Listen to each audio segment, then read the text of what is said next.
I remember experiences of me seeing this particular lady. Every night, she would come to my window and call me. That regular feature started expanding.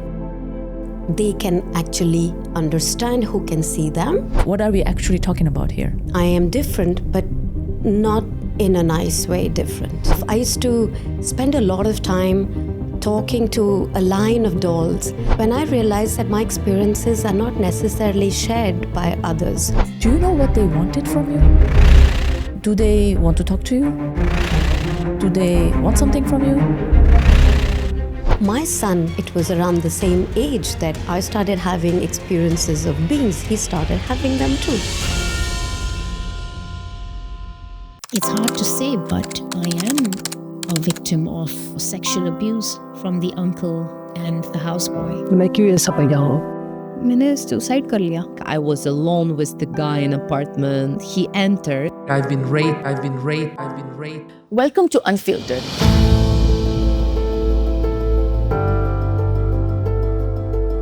The stories we were told not to tell. Seeing this particular lady, every night she would come to my window and call me. I was diagnosed with the most shocking news of my life, that was the breast cancer. We are going to talk about emotional abandonment, identity, escape, relationships, and what really means to come back to yourself. The girls have been taught, don't go out at night, don't wear short clothes, don't do this. Why aren't the boys being taught? You're working, you're taking care of the kids, you have to be a great wife, you have to be great and successful, sexy woman. You're not just together holding each other sexually. We, as women, biologically wired to protect, to nourish, to nurture. We are meant to give life.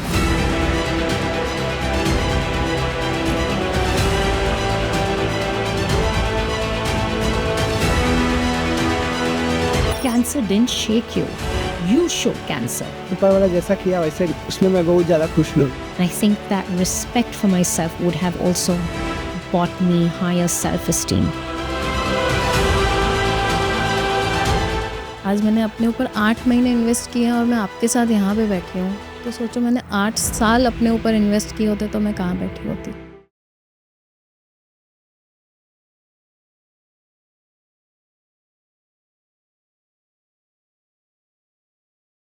Welcome to Unfiltered, the stories we were told not to tell. What happens when a child begins seeing or sensing things that others around them cannot?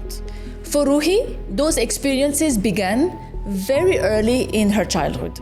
Growing up in India, she started noticing and feeling presences and energies that people around her couldn't perceive.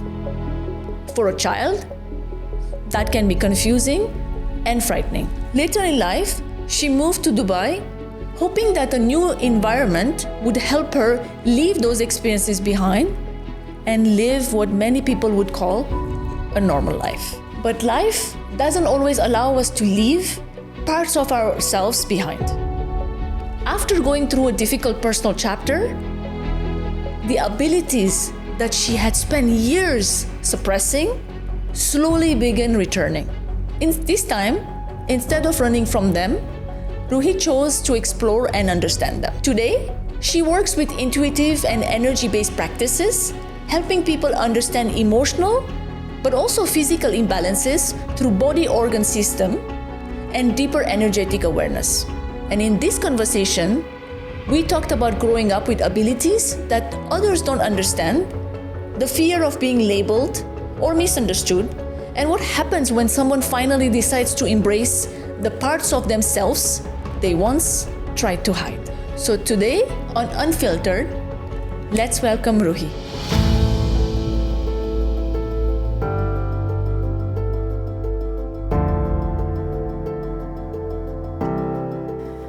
Thank you so much, Ruhi, for joining us today. Thank you so much for having me. Yeah, so let's start with a little bit about yourself. Can you tell us where you're from? I would say New Delhi, though my childhood has been a mix of traveling from different parts of India. My father comes from the Indian Police Service. He's a Sena Medal, ex-army. But I was born in Orissa, in Jagannath Puri. Okay. And that is one of those holy places in India, and very well renowned. I have an older sister. We happen to share the same birthday. Okay. We're both born on 14th of February. And interestingly, our timings are also very unique. I'm born at 6:15 in the morning, and that is 6 hours and 15 minutes after the day begins. Okay. And she's born at 5:45 in the evening. That's 6 hours and 15 minutes before the day ends. Wow. And exactly 2 years apart. So tell me a little bit about your childhood. So how, anything specific that you want to share with us today? My childhood was very unique, as it is, I believe, for everybody, you know. However, I understood it later as I was growing up, that it was quite different from the rest. And in difference, I would say that I was highly intuitive. My nervous system was very attuned to picking up people's emotions, feelings, experiences, and something that I didn't understand. I felt more than what others felt, and I didn't know how to express myself. So in a way, I learned to adapt to it. And in that adaptation of my experiences, slowly and steadily, I started finding myself sort of different from others. And in this energetic sort of experience that I was having within myself and with my environment and surroundings, somewhere I learned to see life differently. So give me an example, like what was so different about you? I mean, I'm trying to understand a little bit your experience now. You're telling me how you felt, but what was so different about you at that time, and what age are we talking about also? I hear stories about myself from birth coming in. One of the interesting things is that when I was born unexpectedly. The doctor was not present at that point in time, and nobody was there in the hospital. Okay. My mother actually had to be rushed in, and one of the things that happened was that she ended up seeing somebody deliver a stillborn baby just before I was about to be born. So I was born in the room, in the doctor's room, and the cradle was not ready, prepared. So when I was put in the cradle, there were red ants in the cradle. And those red ants actually bit me at birth. And that is a very excruciating pain one goes through as a baby, as a newborn. And this I was told much later to understand that this happened. And when I was born, then the whole team of people were called in, and they were given a good reprimanded rather for not having taken care. I believe that is where my story began, because one of the things that happens with the body is when at birth a very traumatic experience is experienced by the body, the soul jumps out of the body instantly because the pain is too much for the soul to hold in. Moving forward, I started having experiences of, I used to spend a lot of time talking to a line of dolls. They were like real people for me. And I felt like they used to speak back to me. There was a complete conversation that used to happen between me and my dolls. And my parents saw it as a good way of me coming back from school and, speaking to my dolls and teaching them, and then I'm revising. But for me, that was real because I could feel like they were speaking to me and they had something to say to me. And this was like my pastime for a very long time. What age are we talking about here? That should be about 5 or 6. Okay. I hear a lot of stories from my parents about how we went through a lot of incidents where a car shield broke and fell. I was sitting on the front seat, fell on my father and me, and I had this great moment of laughter and joy at that point in time. Very fearless, but that's how as kids you are. But growing up is when I would say it started becoming a bit traumatic for me when I realized that my experiences are not necessarily shared by others. And one of that was I would actually hear more than normal, see more than normal, feel more than normal. And that became intriguing when I would refer to others. Did you see this? Did you feel this? Are you able to experience this? My friends, and they didn't have the same story. So my visuals or my feelings or my experiences were becoming very unique to me. I felt far more deeper than others. And at a point, it became as if I'm not normal and this is not how things should be. And maybe I am hallucinating. So this is when I remember a tussle started inside of me. My unique truth and my reality and my perception. Okay. So how could my one person's truth be the truth and the others, what they're saying, not really? So it kind of started compelling me to understand that, my truth is not real and this is not where I should focus, and I should do things and be like others are, because my separation from them is also in a way signaling that maybe I am different, but not in a nice way different, Okay. As a child, you want to be like others are. You don't want to be different in a way that people can look at you and maybe ridicule you or think that, something is weird or crazy about her. Yeah. But before we get into this, I want to know a little bit about the experiences that you had. Mm-hmm. So you're saying you felt different. You saw different. Please give me an example of what are we actually talking about here? I remember experiences of me seeing this particular lady. Okay. I would see her every night, and every night she would come to my window and call me. And I would tell my parents, do you see somebody there? And they would say, no, there's nobody there. I said, but I see a person standing there and calling me. So there was a fear that started gripping me, because I realized that I'm seeing a person, maybe a human being that others are not seeing. And that is, different. That is not normal. And how is it that I am able to see that person, and not once, but regularly? Okay. And that regular feature started expanding. I, in fact, started running away from myself and running away from those visions. And one of the things that I learned to do, and this became more visible to me in my teenage years, because now my mind had developed and I was able to process what I'm seeing and process other people's reactions to my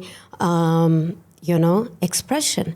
And those reactions were not very positive. So it started making me feel that I must hide this. I must not talk about this.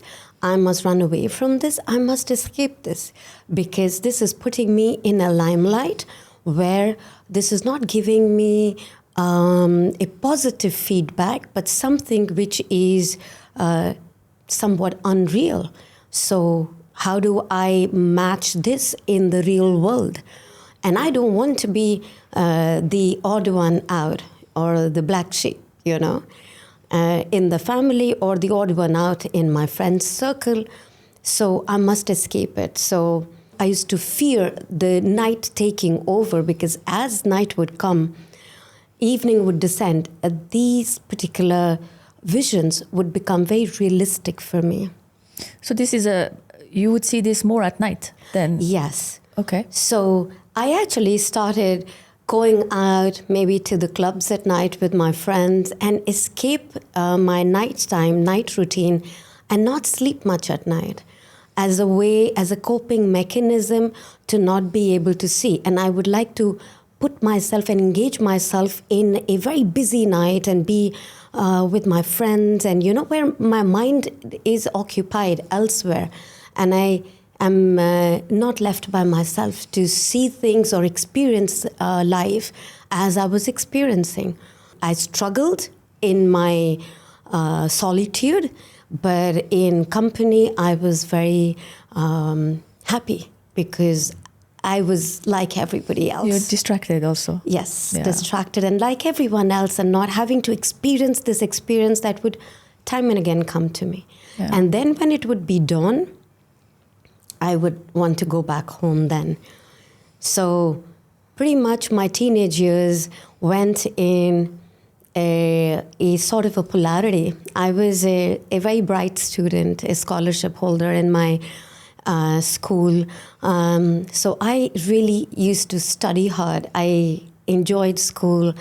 And so one part of me was a very studious part of me. And the other part of me developed into this part that would go out every night. Now, my parents couldn't say anything to me because I gave them all the results. This is how I deal with it. I don't have to face that reality, talk about that reality, and kind of get those looks from people. And even at some point, my parents felt that, I don't know what she's talking about. Maybe she's hallucinating. So one of the other things I learned to do is start writing my stories. So when you're faced with situations, you find ways to deal with it. And I found a very good way to deal with it, Work hard and party hard. Work hard and party hard. Nice. I have so many questions about what you're just saying. One of the things that I, want to understand. So when you had these visions, yes, or you were seeing these beings, do you know what they wanted from you? Did they know? So I'm assuming that, and of course, this is from what I've seen on TV, right? So I have not experienced such a thing before. So when you see them, right, do they want to talk to you? Do they want something from you? Or is it just they're there and they just coexist with you? But one of the clear feelings I've felt was that this particular lady that I would see very often was coming to me, which I realized later was asking for help.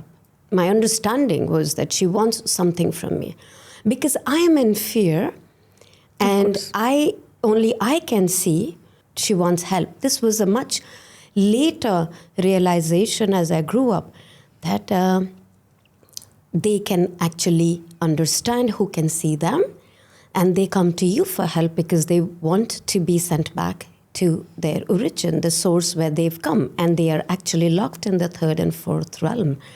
And they are coming to beings who have the ability to see and connect to a higher frequency than normal, and they approach you for help.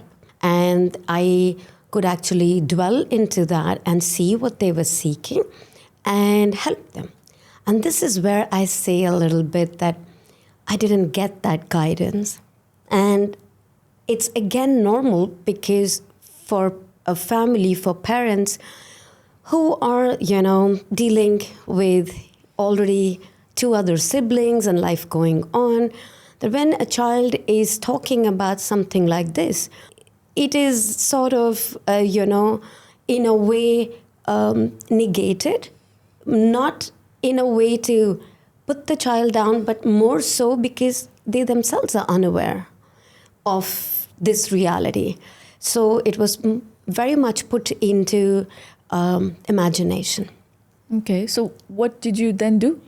So you obviously told your parents, right? I did tell my parents, but every time it was seen is in an hallucination aspect that I realized that I'm not going to get that support that I'm looking for from this part. So I have to deal with it my way.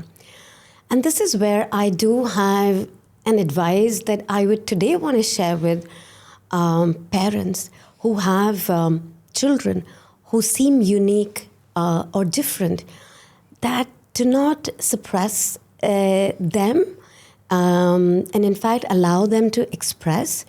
And if a parent comes from authority, then you teach children to survive. But if a parent comes from curiosity, you help a child thrive. Don't be a parent to them, be a child and go to their level and understand them. And this opens your mind to seeing a reality they see, and it helps them express and speak their truth. But then, if parents were helping their children, right, what do you do with the society? So, like, let's say if you were still going to school, you know, and sharing that with your friends, yes, that would be different, right? So, how would you approach that, right? I believe that if you get the help at home, okay, it gives you're not surviving and adapting. You are expanding because you have that foundation that you can speak your truth. And slowly and steadily, that gives you the ability to, start your journey or your unique journey at an early stage. Because you see, these gifts are not, your vulnerability is not a curse. It's a gift, it's a blessing. And as parents, today I'm able to speak this because, everybody's story is out there. And even parents can now be open to understanding that there can be so many different ways that a child perceives life. And when parents are going through a situation like this and they hear a story like this, today they are in a better situation to help. And when the help begins at home, your entire reality shifts. My reality took me a long time to reach where I am today, to see this as a gift and transmute and transform that. But you can help your kids much earlier. And this is one thing on an energy level that I will say, that energetically, children are so innocent and they are so in their soul self that, their realities, and there are many children who would be experiencing this. You would have heard children who has this little friend that they carry, this teddy that they will speak to. That all reality does exist, and it is true.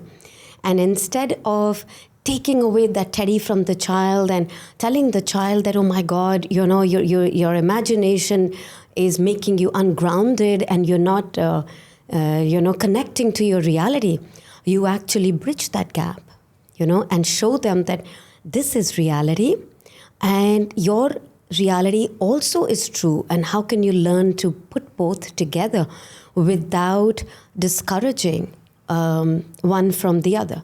Understood. And when you brought this to your parents, so you have also an older sister from what I understand, right? Yes. How did they say it's in your head? Did they try to seek any other help? Did they try to understand at least that there is something maybe we need to check? Or did they just say, no, it's not normal and let's not talk about it? An interesting part of my childhood also is that my memory is very faint of my childhood. Okay. So and why is that? Yes. Actually, why is that? Because when you have these experiences, you actually are not very aligned to reality.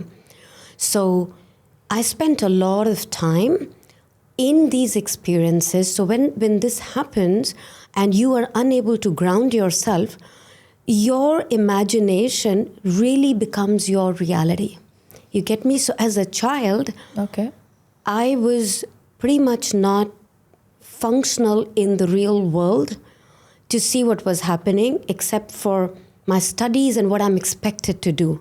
But on the emotional level, I was having a different experience, which was not normal to others. So my memory is of those experiences and what I was going through. So in real time, what I was actually experiencing life, I don't have much memory because my soul was experiencing itself very differently through the different experiences. When I told my stories to my sister, it was all about she and her imaginations and her stories. So, it was taken in a laughing manner, but it was my reality and my truth. It was very much my truth. So for me, it was don't talk about it. And if the experience comes in, try to run away from it and escape it. And if you will speak about it, maybe you will be laughed upon. So I had to learn to suppress it, but the experience continued at the same time. This later on in life played out very differently for me because the fear turned into a deeper darkness within me, a shadow self of me that I refused to see, I couldn't see, because the fear became so gripping internally, and I had covered it for so long that it had reached a point where, the darkness within had to be tended to, seen, and actually understood. So a different life story began with the inability to express at an earlier stage. But having said that, my childhood was a very normal childhood, fighting with my siblings and having all of those issues. But as a child, they always saw me as somebody who was very smart, who always had herself sorted in ways I understood as the ability to see beyond and understand a certain situation will arise and how to be able to deal with it and understand every person's emotions and how to deal with my brother's mind and how to deal with my sister's mind. And today I read minds. So I believe that was the skill that was already under work, and it was already finding itself and its foundation and grounding itself in reality. And that, I believe, was my soul wisdom, already speaking its truth. And so one of the things, the positive of this is that when the mind is not stepping in, and when the mind control has not happened, and since I was growing up, the conditionings had still not affected me, I was actually living from my soul self very freely. And there was a certain internal development that was taking place in the experience, because there's always a positive to the experience, of what you're experiencing. So both were playing out at the same time, which now I realize that was my soul's plan and blueprint to experience life that way, which was very traumatic for me. But at the same time, the lack of conditioned environment gave me the freedom to develop into the person I was to be and become. Very, very interesting. And so you also earlier just mentioned about going into the dark place, right? Yes. Could you elaborate a little bit more on that? I think that going into the dark place, mostly my teenage years and my early 20s were about escapism and hiding. Okay. That was, I think, the beginning of darkness. But a crucial moment in my life happened when certain experiences led me to suddenly not be able to have these visions anymore. Okay. And these visions that were very traumatic and had taken me to a very different space in my life, had taken me to the deepest, darkest space where even opening my eyes was a very difficult situation because I would see more than there were in a certain room. Okay. So it would be difficult for me to pay attention to somebody, to be listening to them, because I would be seeing many other beings. And now I have to ask you, I'm cutting you off here. I have to ask you, do you see things now? Do we have anything? Do you see anything now? There are always everything is interconnected. Okay. And we are always around with people and energies, always. Do I see them visually as I used to before? No. My nervous system learned to regulate, that it was converting into trauma to a point where my survival had become difficult for me. Because when you see more than in the human form ability to, your nervous system is built to regulate you to survival. If your survival is being threatened, your nervous system will shut down a certain what I call a gift or that extra vision in order to protect the body. That definitely helped me start getting myself into real time, real life. And then my entire life motto had become just get married, have children, and lead a normal, simple life, because I wanted to do everything that is very normal. That, we grow up understanding that your purpose is, you study hard, you do well, and then you do your work, and then at some point get married, find a partner, and then have children and expand and, co-creation and procreate and, that part of life. So that became pretty much a goal in my life, that this is where I want to be. I want to live a very simple life, which doesn't have any unique experiences whatsoever, and just live that. But that was far from the truth that I was to experience. Yeah. So you, at that point, you were seeing too many beings, I guess, in one go. Have you ever thought about checking yourself to see if you maybe have schizophrenia? This is very common with similar diagnosis, let's say, to what you experience. Yes. So would that be something that you consider checking? And it was very mildly this happened, where I was on a one-off, went to a psychologist, but they couldn't point anything to say that there is something not okay in the scientific language. So I learned, and my parents learned and understood that everything was fine. So I actually understood that I have to just adapt and keep quiet, not talk about my stories to anybody. The more I talk, the more it is not understood, and the more I am putting myself in jeopardy.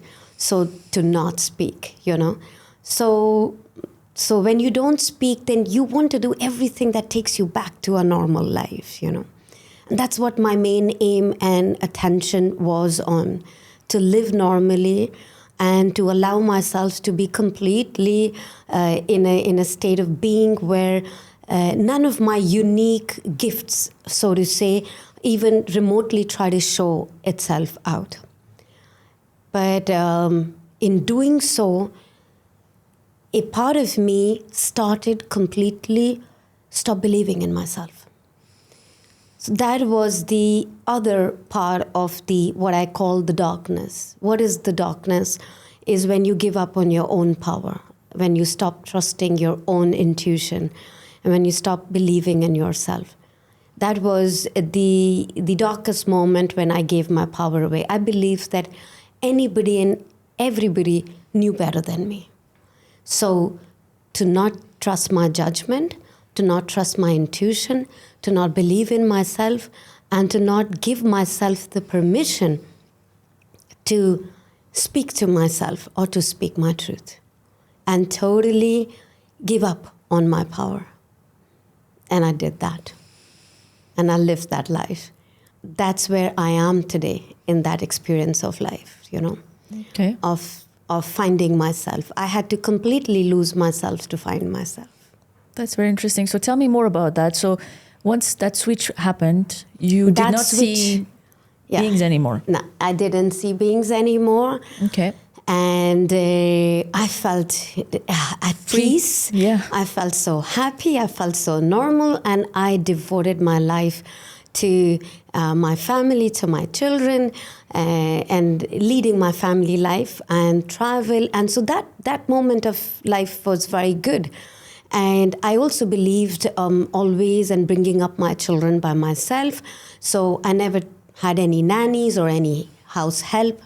And I decided to just, spend my time bringing them up and being with them and learning to be with children. So this is, again, I think the positive that came out of this was that my presence with my children was my way of being so close to them that I understand their every move, their every sign, and I am there to guide them.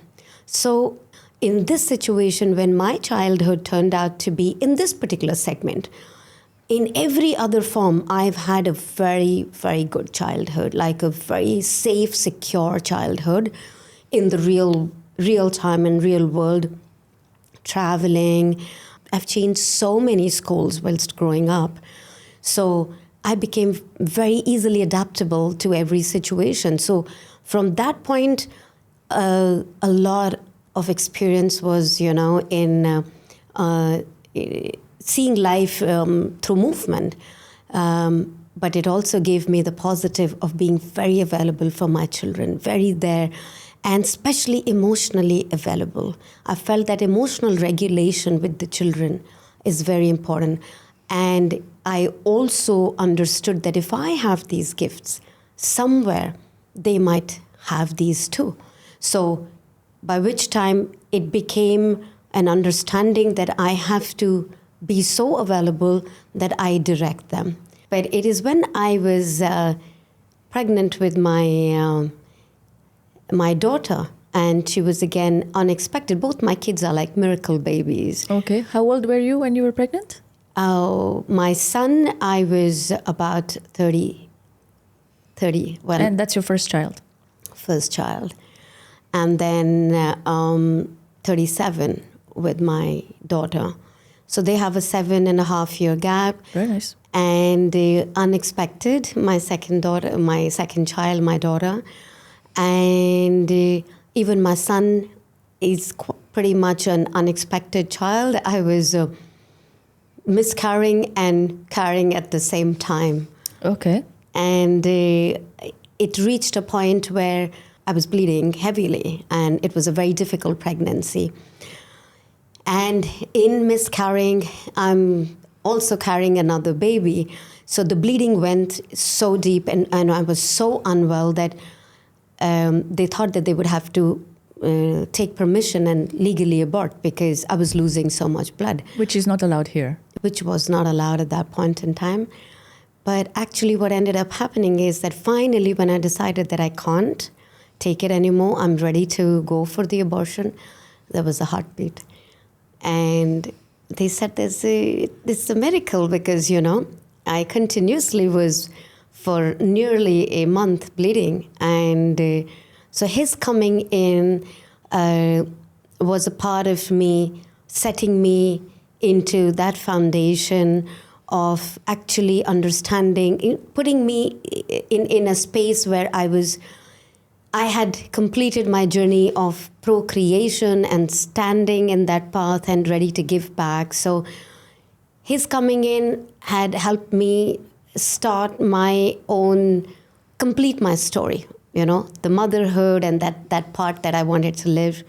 It came in such a beautiful way for me that I felt that my becoming a mother would be the way I will feel my child, experience my child, and teach through my journey, how it was.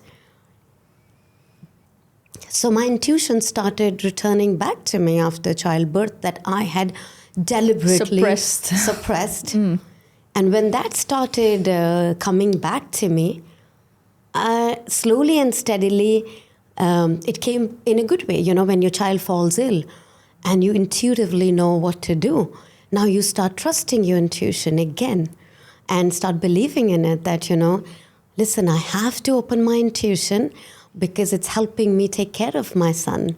It's helping me be available for him.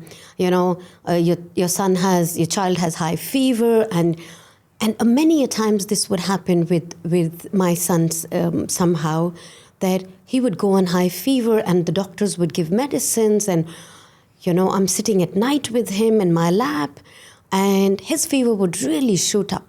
Like it would shoot up so much that you would have to really take a lot of measures to bring the fever down. And that time, your intuition helps you. And so I started actually trusting my intuition because of my child coming back. And this opened me to freely step into my intuition, and I could move away from the fear of my intuition through love of my child and trust my intuition. You get me? Yeah. And that love of my child that I had, that my intuition is guiding me above a doctor's advice. It's telling me more. It's giving me that extra bit. My intuition now was not my enemy. It was my support system. It was my GPS system. It was my unique system that was guiding me in my reality to lead it in the way that it should be led. So what I feared had now become my enemy, had become my ally, so to say. Very nice. But in all this, so just moving a little bit back here, so you basically, what you're telling me is you had a very normal life after that incident where you switched off, basically. Yes. So you studied, you had a career, marriage. Yes. Now, first kid we're talking about. I had a career. I was into fashion. Okay. Export company here. And you moved to Dubai after marriage, I'm assuming? Or you moved before that? I moved to Dubai before that. Okay, yeah. Nice. And why Dubai? Any specific? I moved to Dubai for work, for work, okay. For the fashion very nice. industry, for the export company that I was working with. Yeah. I got transferred here. Very nice. And moved to Dubai.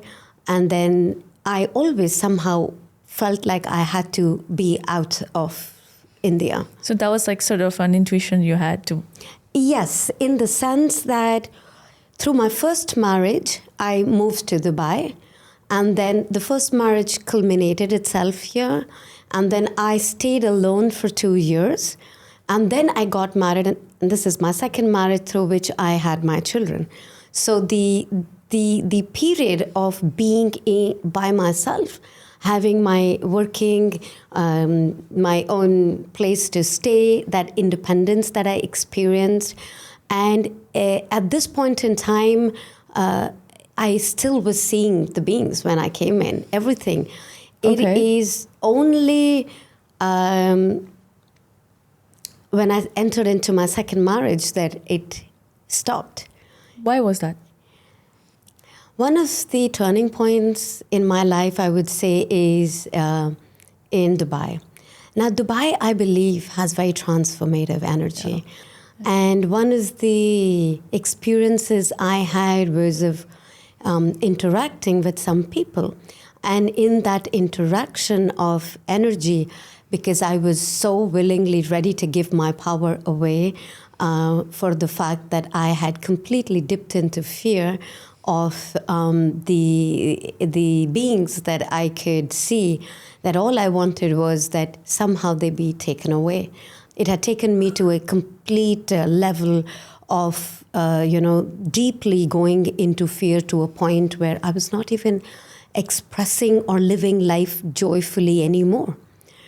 And unknowingly, and this is for the audiences as well, when you give away your power to somebody, believing that somebody knows better than you do not realize that energetically you do an exchange. So I believed in somebody who also showed herself to hold some gifts. And in this ability to believe that her gifts were better than mine, or believing in her gifts rather than seeing my own, I had unknowingly done an energetic exchange of giving my power away. And one fine day, I couldn't see these beings again. And I would look out and look again, and I would now just see what everybody else saw. That was freedom for me. That freedom felt so good, because now I was like a normal person having a normal experience of life, And I felt that this exchange was the best exchange that happened. I had been actually salvaged, not realizing that I had lost what was a very crucial part of my ability to deeply know myself, see myself, as well as have the ability to help others. And this continued for a long time. And I would say I came in 2000, And it's only in 2018 that everything started opening up. But 2019 is when I finally opened my center, and I had realized that all these were gifts that needed to be activated. And I actually was to help myself first by losing myself, and then finding myself, and then help others. And since this happened, it's when my daughter and my second pregnancy happened, which was also an unexpected pregnancy, is when I believe light came in. And that level of darkness that I had allowed myself to step in from 2000 to 2011 was the level of darkness I stepped in. And when I carried her in 2010, the light came in and everything started opening up. The doors had already started opening in 2004, slowly and steadily, as the birth of my son had started opening it up, but it came into full bloom with the birth of my daughter. But if you ask me, my darkest period and when I lost my gifts was between 2000 and 2004. This is when I stopped seeing everything, but this was also the darkest period where I completely went into darkness, where I said no to my intuition completely and gave my power away. So that moment, a certain shift took place in my body. So when you say give power away, does that mean the other person now has your power and they can use it as they may see fit? Or is it just gone from you and that's it? Yes. What it means is when you give your power away is, in simple words, you believe that somebody else knows better than you, is better than you, you believe, you become gullible, you believe in them, you stop trusting your own judgment, and you start believing in what that person says to be your truth. It's sort of a way where you, and this happens in real time all the time with people, where you see somebody, a controlled relationship where somebody's controlling and the other person in a relationship is listening or following, But in real time, giving your power away literally means that you have stopped believing in yourself and you believe more in the other. So in doing that, everything that comes to you, or when your gut or your intuition speaks to you and says, do it this way, don't do it that way, and you run listening to the mind. What is the mind? It is the conditions of everybody else and what they believe. It is their perceptions that you believe in. So everybody at some point or the other gives their power away to someone or the other. That is happening. And then the game of life is bringing your power back to you, believing in yourself, trusting your own intuition as being your own unique GPS system, and believing that even if what feels right for you is different from what feels right to the other, but your unique truth is unique to you. It's just like your iris and your fingerprints are unique to you.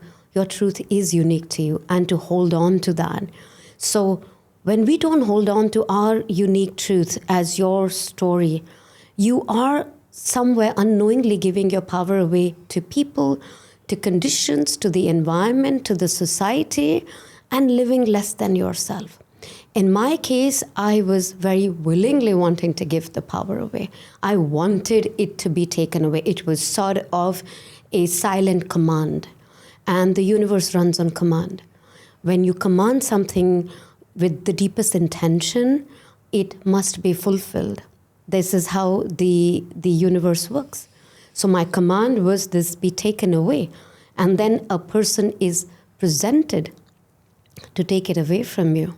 And when that is taken away, it feels like freedom in the beginning. And then later you realize that you gave your greatest gift away, the power, the free will to choose. So you've given your choice away, and you have allowed somebody else to have the ability to choose for you other than yourself.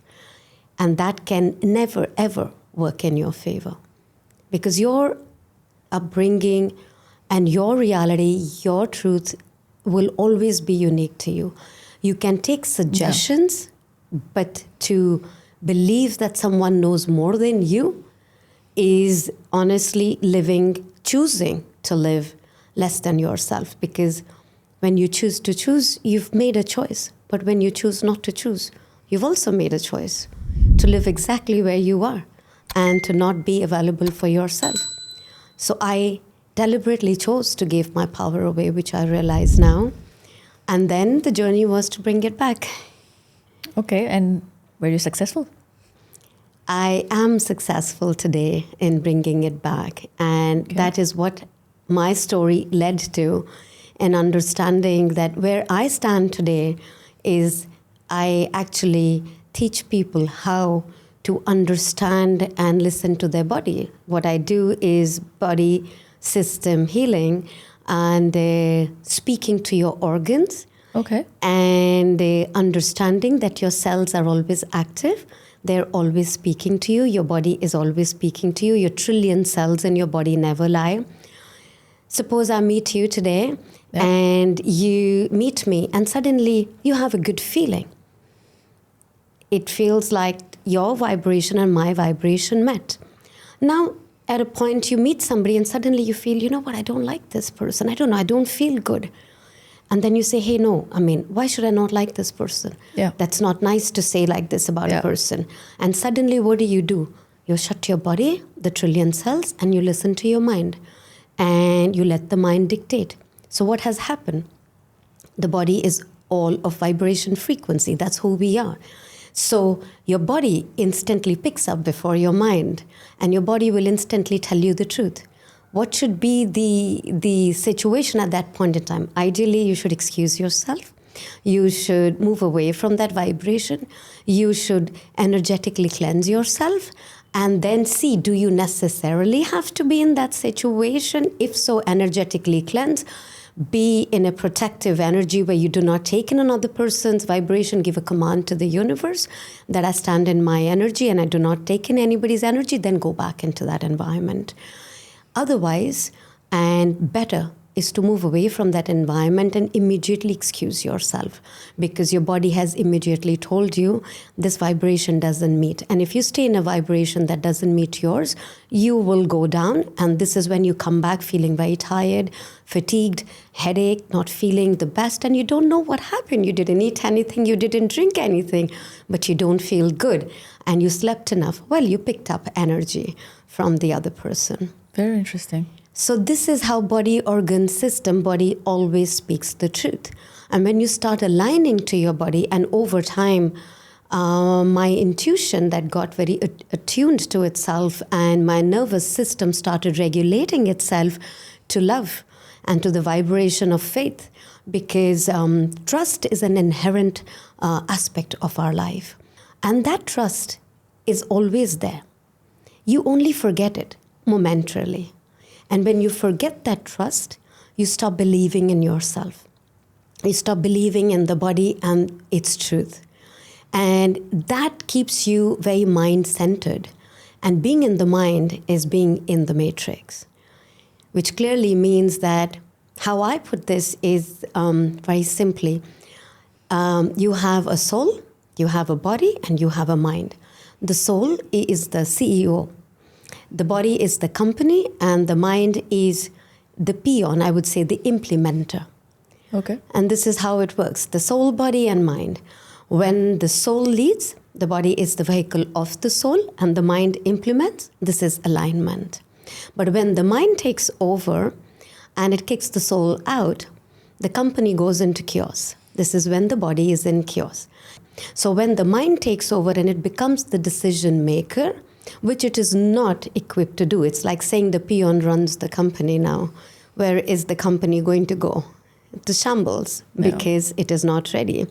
So how I say this is, and this is what I learned over time, that listen to your feelings. Your feelings speak your truth, because your feelings is how your soul speaks to you through your emotions. And allow your mind to implement those feelings. So your decision has to come from your feeling, And the mind is the implementer of that decision. It is not the decision maker. Has to come from your feelings. Decision has to come from the feelings. What you feel is your reality, because that is unique to you and only you. So when you decide by what you feel, what we also call heart-centered, that's your soul. That's your own unique GPS system speaking to you. So your decision from your feeling is your guidance of your soul. And implementing that decision is the mind's job.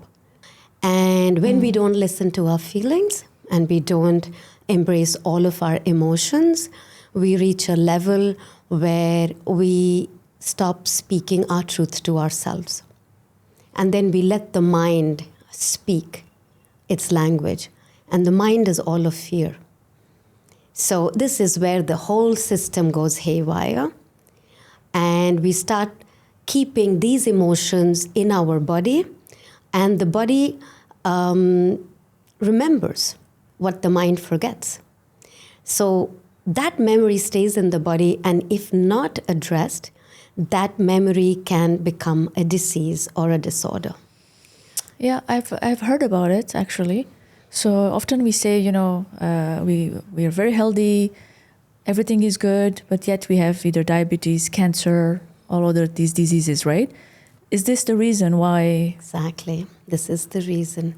Because your emotions are energy in motion. When the energy is not in motion and it is stored, it finds different organs to hold itself. For example, if you have resentment, it hides itself in the kidneys. If you have grief, it hides itself in the lungs. So different emotions match the different vibration of the organ system and hide itself there because it has not been attended to. And when an emotion is not processed, we are not here to live life through this is right and wrong. This is where we completely lose ourselves. And this is all the learning I received over my duration. Life is not about right or wrong. Life is about experience. Every experience is true to you. And when you put yourself into a right or wrong of an emotion, this is where you block an emotion. Blocking an emotion lets you to understand this emotion is wrong. I must not feel this. Pain is bad. Sadness and sorrow is not an emotion to be felt. Run away from it. And what do? You lock it. Energetically understanding your emotions and what is held up in your body emotionally is the core. It's the root of everything. If you are just working through the symptoms and not going to the root of the problem, you will not be able to address your body at the deepest level. There is no darkness because everything is light. Darkness is only the absence of light. So when I started putting light onto my life story and onto myself and chose myself and decided to step into my beliefs, because beliefs make reality, and actually understand where was I stuck, is when I started moving and seeing my shadow self. And then I started understanding every emotion and integrating every emotion. My pain was my truth. My joy was also my truth. And embracing all of that allowed me to start releasing from my body. And I became very light-bodied. One of the things it led me to do is I used to be a non-vegetarian. Okay. Slowly, I gave up on non-vegetarian, and my body started speaking to me. Today, I eat vegan food because that is what resonates most with my body. And I started listening to my body and understanding. Today, the work I do is anti-aging, because going into organ systems is putting light to every organ, seeing what was held up in every organ and releasing that and enlightening yourself with that information. And enlightenment is basically lightening yourself up. So you lighten your body up. When you are full of light, your body ages slowly, suppresses the part that is very fast aging, because our body is not supposed to age at the way we age in this time. Yeah. We are supposed to live longer. We are supposed to stay healthy for a very long time. But we are not staying healthy not just because of the food and the lack of exercise or sleep deprivation, but we are actually not taking care of our emotional state of being. And this is why internally you're suppressing yourself. And that plays in a reflective way externally. In a mirror, when you see life projecting itself not in a very positive way to you in spite of everything, it's an internal emotional disturbance that is reflecting externally. So everything started playing out. You are a complete whole being. You're not just one part of you. Every part of you is your reality. Everything is you. And you have to start understanding that you're an amalgamation of everything. How can you say, this is good and this is bad, this is right and this is wrong? You have to make mistakes to understand. To understand, of course. Yeah. You know? So every part of life and the conditionings you're put into starts replaying itself. So this is a moment that I went through of deconditioning, of unlearning everything that I was taught and relearn it from my essence, from my own unique signature, and from the vibration of love. And you cannot relearn till the time you choose to step into yourself and give yourself that love. People are very lost in understanding self-love. Self-love is choosing yourself to actually understand. You never did anything wrong in your life. You were only experiencing life through different ways. And in that experience of life, you were learning. And when you start becoming forgiving of yourself, everything just plays itself out. And everything that you locked inside of you just opens up. You accept yourself. And that acceptance is self-love. Today, I see my life as an example, and through example, I lead and I heal. Not through words or wisdom only, but through living the life that I have chosen to live by understanding and embodying every part of myself. So today, what do you do exactly? Is this what you do? Do you help people actually heal? Yes. Okay. I realized over time in this journey that these were gifts. So 6 years of my journey went into doing work of understanding self. And I am at a very unique threshold now where I've been gifted with this intelligence to be able to connect to your body organ system, read patterns in your body, speak to your organ systems, give you information of the emotion that is stuck in your organ systems, return it back to you, release it through your free will and permission, and then integrate your soul back into your body. So to understand, healing is very simple. Healing is just remembering yourself. But how do you remember yourself when you've been covered up with so much of everything that everybody has told you of who you should be? So cleaning up and helping people actually understand that yes, every organ is holding emotions. And when you're willing to step into your own body and actually your own emotional state of being and energetically remove everything that is held up and see yourself from your own unique truth, you can actually understand your own story. And when you understand your own emotional story, you're able to internally energize your organ system, and then externally, the right food, the right environment, the right drink, the right choices in, meeting, everything aligns. But it's always internal to external. As within, so without. It is not the other way around. Unfortunately, over time I have seen that people tend to work externally and expect it to internally align you. Yeah. And this is a hard truth to face, but it's symptomatic treatment that you're doing. You're not going to the root. So symptomatic treatment will help, but is it deep enough to sustain you long term? Not really. And in recognizing that people can actually have this gift of understanding their own body system and having the ability to receive this information, I am so passionate about it today, because I believe that the one thing that belongs to you and only you and is only yours is your body. And your ability to communicate with your body is your birthright. And to understand what's going on in your body is your first and foremost responsibility. This is very new, right? I don't think it's widely spread. I don't think people are aware of it. So this is your job now, I understand, right? So yes. do people come to you and pay for this? Yes, absolutely. Okay. So what is the program like? Is it 2 days, 3 days? What is it? It is an energy exchange. Okay. I divide it into 3 sessions. 3 sessions. Or 6 sessions. Okay. Depending. I prefer 6 sessions. And there are 8 detox organ systems. Okay. And we first go through these organ systems, and they are also divided into masculine and feminine.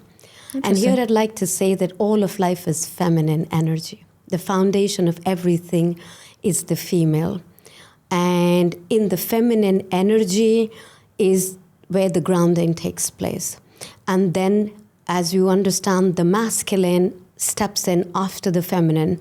So a female actually produces eggs naturally in her body every month, okay? Naturally, to explain to people how they understand about feminine and masculine. But the masculine produces his sperm because of the female. It's a process which is not natural. It is because of the woman that the man produces his sperm. Okay. But the woman naturally produces eggs in her body on a monthly cycle. So the female embodiment is the nature of how universe holds itself. So the feminine embodiment is everything. The base of everything is female. And from the female, we step into the masculine. So the female gives you the foundation. The masculine gives you the power. The female is the strength. The masculine is the power that expresses that strength. So the female is the inner and the masculine is the external. So when we do this body system organ healing, we first go into the organ systems that are connected with the feminine, which is the reproductive system about creation, muscular, which is about movement, and you go into the respiratory system, which is about receiving, again, feminine, and then you go into the lymphatic system, which is cleansing anything that is not in alignment. In doing so, you put your feminine foundation in order and you put your feminine organ systems in order. And then you go to the next organ systems, which represent where you have to have the power, which is starting with your digestive system, the ability to assimilate and absorb everything, coming into the integumentary system, which is about having your barriers, and going into your immune system. How do you protect yourself? And then going into the excretory system, let go of everything that stands in the way of this. When you have gone through these organ systems, every emotion that is in these organ systems starts replaying itself and showing itself out. Okay. And then we go into energizing the body. Endocrine system is all about balance. And then you go into your skeletal system, which is your foundation. You are your own purpose, your own foundation, your own reality that you've come here to live. People ask this question, what is my purpose? There is no purpose outside of you. You are your purpose. It sounds simplistic, yet your entire life is you and you only. Indeed. Because there is no other. The subconscious knows nobody but you. So to the subconscious, if you use a positive word, it's for yourself. And when you have negative feelings towards somebody else, it's also for yourself. That's why you should never feel negative about anybody else, because for your subconscious, you're feeling negative about yourself.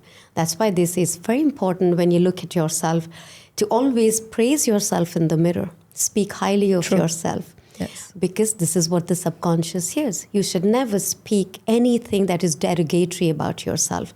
You should be very watchful about the words you use for yourself, because that is how your subconscious is reading you. So your only purpose here is you. You are your own focus. And when you understand this, you are your own foundation. Life just plays itself out correctly. And in understanding this is the nervous system then communicates to you the right language, and finally circulatory system that circulates what you think about yourself. So by the end of the organ system healing, you are a new embodiment, a new person who is now seeing yourself in a new light. You're understanding yourself firstly with what has been held up inside of you and release it. And by the end of the system, the soul integration happens. The soul finally steps in its full essence. Because when you release everything else, the vibration of the body becomes lighter. And when the vibration of the body is light, the soul easily steps in. So the soul can easily stay integrated in the body. I believe education of energy should be given from kindergarten. We should be teaching our children that you're energy beings and to understand your energy. By the time they have reached adulthood, they are completely living in their power and embodiment. So let me ask you this. First of all, let me understand. Are you religious? Well, I would say I am spiritual. Okay. Rather, let me correct this, and I would say we all are spiritual beings. Nobody is more spiritual or less spiritual because we are a spirit having a human experience. Life is about balance or imbalance, that is where each human is. So I would say that I am a human being experiencing myself through different experiences of life, seeing myself reach a balance in my emotional state of being, living in this duality. So when you talk about religion, I see it as a way to help human beings have a certain direction in life. The reason I ask is because you just mentioned, right, that we should have this as young as possible, right, for to make sure that we are aligned with our energies, to teach children, right, about this. But then we have also religion. Yes. So how do you balance that, right? I mean, usually people, not stereotyping here, but usually people that are religious people, they follow certain rituals. Yes. There's specific things that they follow to incorporate, energy into this. How do we do this? Well, this is where I believe a podcast like this really helps out, because you're helping people understand different aspects of life, Energy is our reality. Today, science also very clearly sees how epigenetics affect us. And, very openly, science is talking about quantum physics. And, all of this is becoming more and more a reality and an understood fact. So the more we spread the word, we can actually help people understand that, there is more to than just a part that says this is right and this is wrong, but actually understanding that how we energetically feel, how our emotions align, the interconnectedness that we have. At the end of the day, we are vibrating particles. And science has proven that. So these vibrating particles are interconnected. You and I are interconnected in our energy fields. So there is enough information through science even to show that we are energy beings. Yeah. And that on a scientific level, education systems must bring this out. And the more we speak about this, the more we relate to this, the more we allow ourselves to understand, we will understand this is true. So in the work that I do, actually people ask me how, but I say we are interconnected. So my nervous system is attuned to reading deeper. Does that mean you can't? Of course you can. Am I special and you're not? Nothing like that. But through my life experiences, my nervous system got attuned to dealing with situations at a deeper level and understanding that I could see, feel, experience life deeply. Now, more people like us exist, and energy work is becoming very known now, and people are really seeing it at a very different level. So the more we speak, the more we bring this out, the more this reality opens itself out, that we do not need to be in conditioned patterns, and we have to understand and allow energy to speak its truth out. With all due respect to religion and what they bring in, they really give us the guidelines that we need. Yeah. But let's not forget the fact that, just like we said, each person is unique in their iris, in their fingerprint, in their energy signature. So we all are experiencing life in a different from a different perspective, in a different reality. That is also true. So when everybody together can start sharing these stories with each other and telling, we are spreading awareness. And in spreading awareness, we're actually showing different aspects of how life on this planet is and being lived. So we are representing the energy aspect of life. I agree. And actually, let me ask you another question on this. Let's say someone is going through a disease right now, right? Like, yes. Let's say they have cancer. Yes. Can they come to you and can they heal out of that? Can you help them heal? Absolutely, yes. Okay. And why so? Because a simple understanding that when you have cancer, it starts about 7 to 8 years before it has shown itself out on the body. And every disease is based out of an emotion. So there is some trauma or some emotional disturbance that has taken place that led to a certain part of you feeling that I have to hold on to this. So cancer has the energy of something eating into you. So something started eating into you a few years ago, which you were unable to express, speak your truth, and say it out loudly.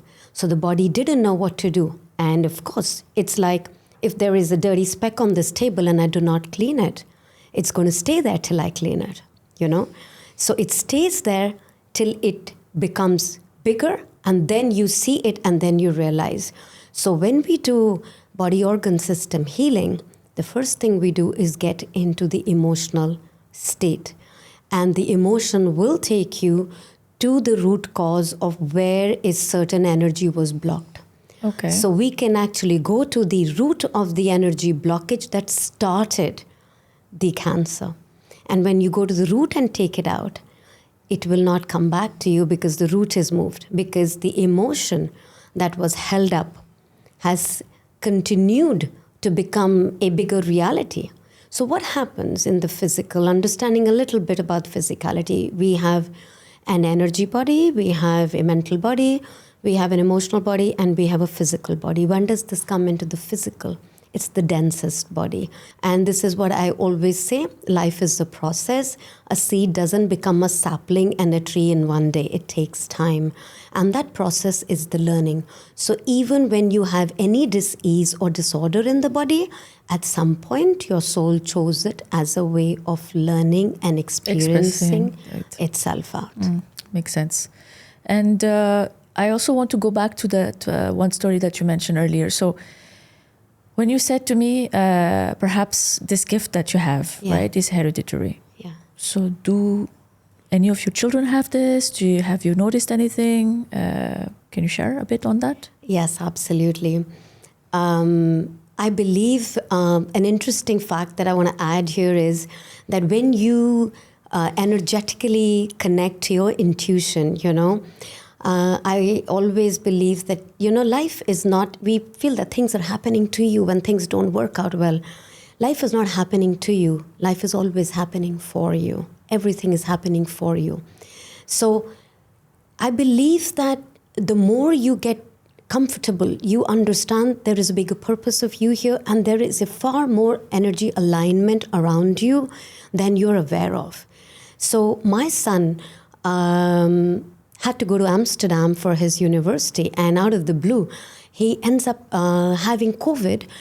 Just through 1.5 years, we've missed out on COVID and not had it. And just when he has his exams, he has COVID and he misses 4 out of 7 of his A-levels. And that didn't give him the due to get into the university because he didn't meet the criteria. Okay. And that was the greatest blessing, because this is when I realized that it was around the same age that I started having experiences of beings. He started having them too. But this time I was there to guide him, to help him, and to show him and to teach him how to command and how to not drop into the fear of it and actually, jump into pulling yourself out and leading yourself with that energy, not leaving that energy away, but actually taking that energy and seeing it productively, that how you can use it. And his not going to Amsterdam was the greatest blessing, because energetically he was not ready. And if my energy or I was not there to hold him at that point in time, he would have had a similar experience that I had and very easily lose himself to this. But he was much older when he started experiencing it. Yes, he was much older, but again, the attunement started happening of energy because I'm speaking that language, I'm at home, I'm doing the work. So it was not as traumatic for him as an experience, but he too went through his experience. There were times when those 3 years for him were very different and difficult, because he would instantly feel if I was traveling, if I was out of city, he would feel he was not able to hold that energy by himself, and he was not able to lead it or direct that energy, because that energy has to be directed. It has to be commanded. It is not something to fear. So it was a moment for him, but it was held through for him. But it was difficult, of course, because when you're experiencing it, each experience is unique to you. So it was difficult for him in his own experience of it. Okay. And how is he coping with this right now? He's actually coping very well now. He's commanding it. Okay. He's able to see it as his gift. And again, when you internalize it, it works very differently. You can really move into it and look into it in a very different way. So he's a very wise boy. He's again learned to use his intuition as a gift, and he's learning to balance his inner story with the external and actually convert it into wisdom. Okay. And what does he do at the moment? He is into marketing and media. He's in his last year. So he has a normal job, but then he also has this... Yeah, he's studying still. He's in his last year of university. Very nice. Okay. So he's still studying. So yeah, he's able to do it and actually not fear it at all. And he loves having these conversations. And many of his friends love having these conversations with me. One of the things we do is that we have these conversations, and, his friends love to come to get their energy readings done, to get a scanning done. Yeah. And, so that is a part where one of the fun things I would do is, when we had his special birthday, 18th birthday, we all went out. I took a whole bunch of kids, like 20 kids out to Ras Al Khaimah. We had an overnighter. And one of the gifts I give everybody is that everybody gets a free energy scan from me. I'll take one of those from you. It's very interesting. And yeah. And what about your daughter? My daughter is gifted herself. Okay. She is very much with the angelic kind of a frequency she holds. She holds a very divine frequency. So she automatically has her ways of speaking to the universe in her mind. And an interesting way is she just starts calling out for help. And this is what I would like to actually tell a lot of people, that we are here experiencing life. And one of the things we forget to do is ask for help. We sit in our moment and we feel like life is not happening, things are not moving for me. But we forget to ask help. We pray, but we pray for everybody, but we don't pray for what should be for us. So what I realized is that she starts asking for help instantly. Universe, help me do this. Universe, help me with my math paper. Oh, I don't know if the paper is going to go good, so help me out.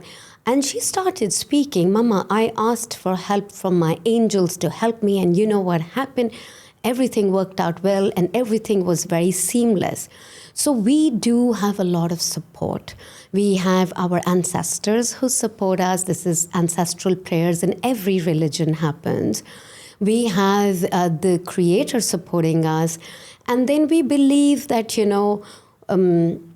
angelic beings that are mentioned, many masters who have traveled the earth plane. There's a lot of support system out there that is looking at us experiencing this life here, and above and beyond our higher self. So when you ask for help from your higher self for every small thing, you get stuck in a parking, ask for help. Please get me a parking now. You will instantly see things. This starts helping you build trust. There is someone somewhere out there listening to me. They are responding to me. They are helping me. This again gives you the ability to understand. Don't be stuck in your mind believing life is happening to me. I don't have a choice. The one thing that you have is choice. That is your greatest superpower. And every second you have a choice. So understanding that choice, connecting to that choice, seeking help where it is necessary, and choosing to choose a different way to see a different outcome, all rests in the moment, in the present. And this is when we say, there is no past, no present, only present, no past and future, because your body is in the present. Everything is a memory in your body. Everything is the now. So in the now, every possibility exists. And when I saw my daughter just start normally asking, it was like a divine internal state of being that she's connecting to. And her frequency and the way she speaks just shows me that she's already on a very divine feminine frequency, a very aligned frequency, which has not been conditioned and yet not been exploited, unknowingly by the society. And I believe that my work just allows me to help her because, for example, if somebody maybe over compassionate, your father didn't call you, can you call him? But she would be like, Mom, I sent him a message. If he didn't call me, it's on him to call me. It's not my place to call him. I must not be parenting him. If I have sent him the message, he should call me back. I was like, oh yeah, actually, I'm unknowingly at times, you push your child that it's okay, maybe he forgot to message you, call him, he must be busy at work, you drop in a message. No, but I dropped him a message, he has to call me back. So I really realized that, she's coming from her authority, she's coming from her presence, and she has her understanding in alignment. Why must I adulterate this with over-giving, over-love, or over-compassion? That also is going to take it away from where her alignment is. This I noticed about her, that she comes from an aligned frequency. And maybe because when she came in, and this is how my Heart of Blessings is born, I'm born on the day of love, Valentine's Day, 14th February. That's where heart came in from. And I believe that, all of life is love. And my work is to take everybody back to loving themselves, and choosing themselves. And when my daughter was born, her name is Zanaisha, which means blessing. And I made it into Heart of Blessings because when she came in is when the light came in. And when my son, his name is Zeron, which means ultimate peace, is when I made peace with my own reality and actually started choosing myself. So he was the foundation for me to choose me. Very nice. And my daughter became the blessing of the expansion that I would take myself to and spread the word to the world that there is heart of blessings, and come here, choose yourself, and experience yourself completely. You can only do that when you truly know what do you hold in this body, how to align to this body completely, and then integrate yourself through your soul self, and that you can truly live your life, in your complete self. And everybody owes this gift to themselves, to choose themselves and to align to their body. And I truly hope that those who listen really receive this. And I believe, and I'm so delighted with this work that I do. I'm so passionate about this that I can go on and on talking about. I see that. That's why I didn't want to cut you off. But honestly, it is really, really appreciated that you're sharing this with us. I mean, you've gone through trauma in your childhood to what you've become now and helping others. It's tremendous. I mean, it's beautiful. Really appreciate this. Yes, I truly feel, and I feel that those who can receive this, who understand this, must give themselves this gift. And this is my soul purpose. My name also is Ruhi, which means soul. Yeah. And I speak to your souls and receive information and return it back to you so that you, through your choice, can align yourself in the highest and best way to your body. I believe that this gift should be shared with everybody, and I believe that in understanding yourself and allowing yourself to live a complete life in the most joyous way, that is your purpose. We are not here to suffer and to live through misery and trauma. We're here to live through joy, and that is a choice. So I always say this: choose yourself and choose the best way to have the best communication with yourself. Your relationship is first with yourself and then with anybody else. And if you can have that relationship with yourself, with your spirit, with your body, and your mind in alignment, there's nothing more that you can give to yourself. You're going to have the best life possible because you are in alignment to yourself. And that is what must reflect itself out. Wow. It's very nice. Very well said. Thank you so much, Ruhi. Thank you so much for your time. And I'm deeply grateful for your trust and faith in me, and for giving me this platform to express myself and reach out to everybody else. I'm deeply grateful, and deeply grateful to Unfiltered with Sapna. I've really, truly been unfiltered today. No, really, thank you so much, Ruhi. Thank you. Thank you. Thank you. All right. This conversation made me reflect on something quite important. Not necessarily about whether we fully understand experiences like Ruhi's, but about how we respond when someone shares something that feels unfamiliar or difficult for us to explain.